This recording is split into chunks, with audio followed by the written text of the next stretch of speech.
ઘણા સમય પહેલાની આ વાત છે. સિંધ પ્રદેશમાં હમીર સુમરા નામનો એક મુસલમાન રાજા રાજ કરતો હતો, જેનો દરબાર તો ભવ્ય હતો જ, પણ દિલ એટલું જ કઠોર અને નિર્દયી હતું. અને તે આખા સિંધ પ્રદેશમાં એવો માથાભારે રાજા હતો કે તેના નામથી જ લોકોના દિલમાં ડર ઉતરી જતો. કોઈ એની સામે અવાજ ઉઠાવવાની હિંમત પણ ન કરતું. અને રાત્રિના ઘોર અંધકારમાં જ્યારે આખું ગામ ઊંઘમાં ડૂબેલું હોય, ત્યારે આ નિર્દયી રાજા ચોરીઓ કરવા નીકળી પડતો અને ધોળા દિવસે ખુલ્લેઆમ લૂંટફાટ મચાવતો, ગરીબોની મહેનત લૂંટી લેતો અને આખા સિંધમાં આતંકનો રાજ ફેલાવી દીધો હતો. તે રાજ્યની મિલકતો લૂંટી લેતો અને એ જ લૂંટના ધનથી પોતાનું રાજ્ય ચલાવતો હતો. તેનો આતંક એટલો ભયંકર હતો કે ગોવાળોના ધનને પણ લૂંટી લેતો અને ઊભા ખેતરોના પાકને પણ લૂંટી નાખતો. કોઈના ઘરે જો સારી ગાયો કે ભેંસો હોય તો રાતોરાત તેને ચોરી જતો.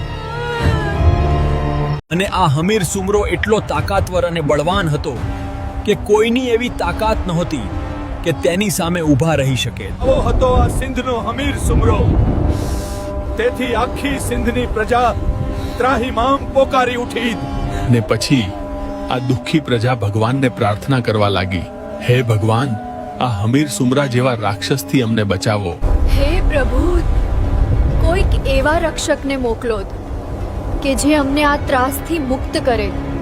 અને જ્યારે હમીર સુમરાનો ત્રાસ પોતાની ચરમસીમા પર પહોંચ્યો, જ્યારે અત્યાચારની હદો વટાવી ગઈ, જ્યારે પ્રજાનો દુઃખ સહન કરવાની બહાર થઈ ગયો, તો બીજી બાજુ મિત્રો ગુજરાતના સૌરાષ્ટ્રમાંથી એક દિવ્ય શક્તિ અવતાર ધારણ કરીને નીકળી હતી. માતા વરુણી ફરતા ફરતા આ સિંધ મલકમાં આવી પહોંચ્યા. ને મિત્રો, આ એ સમયની વાત છે જ્યારે ભારત અને પાકિસ્તાનના ભાગલા પણ પડ્યા નહોતા.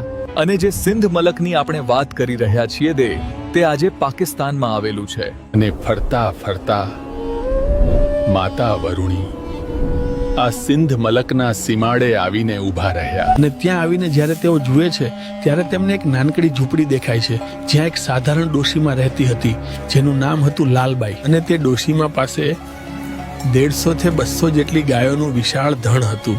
અને માતાજી આ બધું જોઈ રહ્યા હતા. તો આ લાલબાઈ પોતાના ગાયોના વિશાળ ધણને ચરાવી રહી હતી.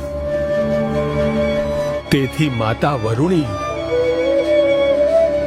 8 વર્ષની નિર્દોષ દીકરીનું સ્વરૂપ ધારણ કરીને અને પછી જ્યારે માતા વરુણી લાલબાઈની પાસે પહોંચ્યા, ત્યારે લાલબાઈએ આ નાની દીકરીને જોઈને આશ્ચર્ય સાથે પૂછવા લાગે, શેઠ, દીકરી, કોણ છે તું અને ક્યાંથી આવી છે?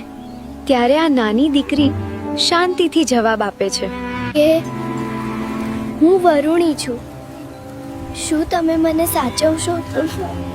ને જો તમે મને સાચવશો અને મને તમારી પાસે રાખશો તો હું પણ તમને એક વચન આપું છું કે તમારી આ 150 જેટલી ગાયોનું જે ધણ છે ને, એમનો ક્યારેય વાળ પણ વાંકો હું થવા નહીં દઉં. ને ત્યારેય લાલબાઈ આ બધી વાતો સાંભળીને સમજી જાય છે કે આ કોઈ સામાન્ય દીકરી નથી, પરંતુ એક દિવ્ય શક્તિ છે. ને પછી લાલબાઈ કહે છે, હા દીકરી, હું તમને રાખવા માટે તૈયાર છું. અને ત્યારે આ નાની દીકરી કે પછી દીકરી કહે છે, આ સામે જે લાલ પથ્થર દેખાય છે ને, એ પથ્થરમાં હું વિસામો લઉં છું.